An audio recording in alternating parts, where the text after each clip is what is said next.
Students, कैसे हो? आशा करती हूँ कि आप लोग अच्छे होंगे और अपने घर पे पढ़ाई कर रहे होंगे। आज हम कक्षा 4 का विषय हिंदी व्याकरण माला में पाठ 3 शब्द और वाक्य पढ़ेंगे। तो शब्द क्या होता है देखते हैं।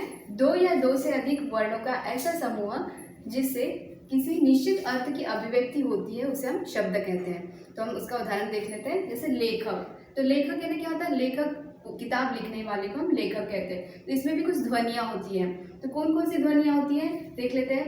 ल हलंत ए ले, ख हलंत अ ख, क हलंत अ क अ, लेखक। इस तरह से ये ध्वनियां होती है। अगर इस शब्द को हम बिना क्रम से यानी क्रम में परिवर्तन कर लेंगे तो उसका अर्थ ही नहीं रह जाएगा। जैसे ख ले क, जैसे इसका भी ध्वनि हम लोग देख लेते हैं। ख हलंत अ ख, ल हलंत ए ले, क हलंत अ। बट इसका कुछ मीनिंग निकल रहा है क्या? नहीं। अब हम पढ़ते हैं शब्दों का वर्गीकरण। शब्दों का वर्गीकरण हिंदी भाषा में 4 आधारों में बांटा गया है। जैसे अर्थ के आधार पर, दूसरा है रचना के आधार पर, तीसरा है उत्पत्ति के आधार पर और चौथा है प्रयोग के आधार पर। तो आज हम अर्थ के आधार पर पढ़ेंगे।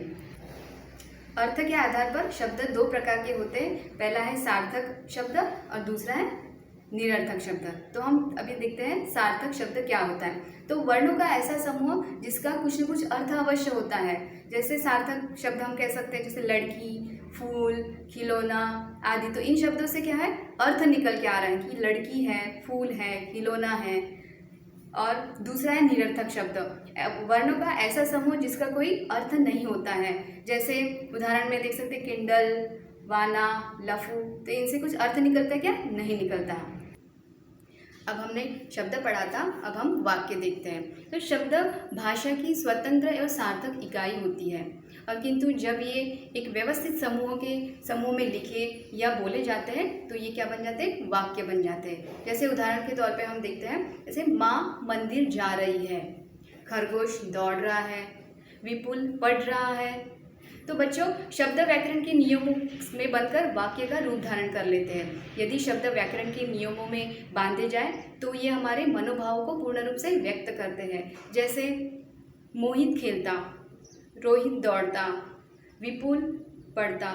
तो ये जो अर्थ है स्वतंत्र है, परंतु इसका बोलना और लिखना ठीक नहीं लग रहा है, क्योंकि वाक्य हमारे मनोभाव को व्यक्त करते हैं। और अतः इन शब्दों को अगर व्याकरण के नियमों में बांधकर एक सार्थक समूहों के रूप में इस प्रकार लिखा जा सकता है। जैसे मोहित खेलता है, रोहित दौड़ता है, दिव्या खाना खाती है। इस तरह से अब ये वाक्य कैसे सुंदर और अच्छे लगते हैं। अब हम वाक्य की परिभाषा देख लेते हैं। तो वाक्य क्या होता है? शब्दों का ऐसा व्यवस्थित समूह जो विचारों एवं भाव को पूर्ण रूप से व्यक्त करता है वह वाक्य कहलाता है। जैसे वाक्य के और 2 अंग यहाँ बताए गए हैं, उद्देश्य और विधेय। उसके लिए हम उदाहरण देख लेते हैं। जैसे रुचि नृत्य कर रही है। तो उद्देश्य क्या होता है? वाक्य में जिसके बारे में कुछ कहा जाए उन्हें उद्देश्य कहा जाता है। और विधेय क्या होता है? तो वाक्य में उद्देश्य के बारे में जो कुछ कहा जाता है वह विधेय कहलाता है। जैसे रुचि नृत्य कर रही है, तो रुचि क्या हो गया? उद्देश्य हो गया, और नृत्य कर रही है ये क्या हो गया? विधेय हो गया। तो सभी वाक्य में हमेशा उद्देश्य तथा विधेय अवश्य होते हैं। तो आओ आज हम पाठ में क्या क्या पढ़ा है वो दोहराते हैं। तो 2 या 2 से अधिक वर्णों का ऐसा समूह जिसमें किसी निश्चित अर्थ की अभिव्यक्ति होती है उसे शब्द कहते हैं। दूसरा है हिंदी भाषा में शब्दों को अर्थ, रचना, उत्पत्ति तथा प्रयोग के आधार पर बांटा गया है। तीसरा है वर्णों का ऐसा समूह जिसका कुछ न कुछ अर्थ अवश्य होता है उसे सार्थक शब्द कहते हैं। और चौथा है शब्दों का ऐसा व्यवस्थित समूह जो हमारे विचारों और मनोभाव को पूर्ण रूप से व्यक्त करता है उसे हम वाक्य कहते हैं। और वाक्य के 2 अंग होते हैं, पहला उद्देश्य और दूसरा विधेय। तो स्टूडेंट्स, आशा करती हूँ आपको आज शब्द और वाक्य पाठ समझ में आया होगा। Thank you. Have a nice day.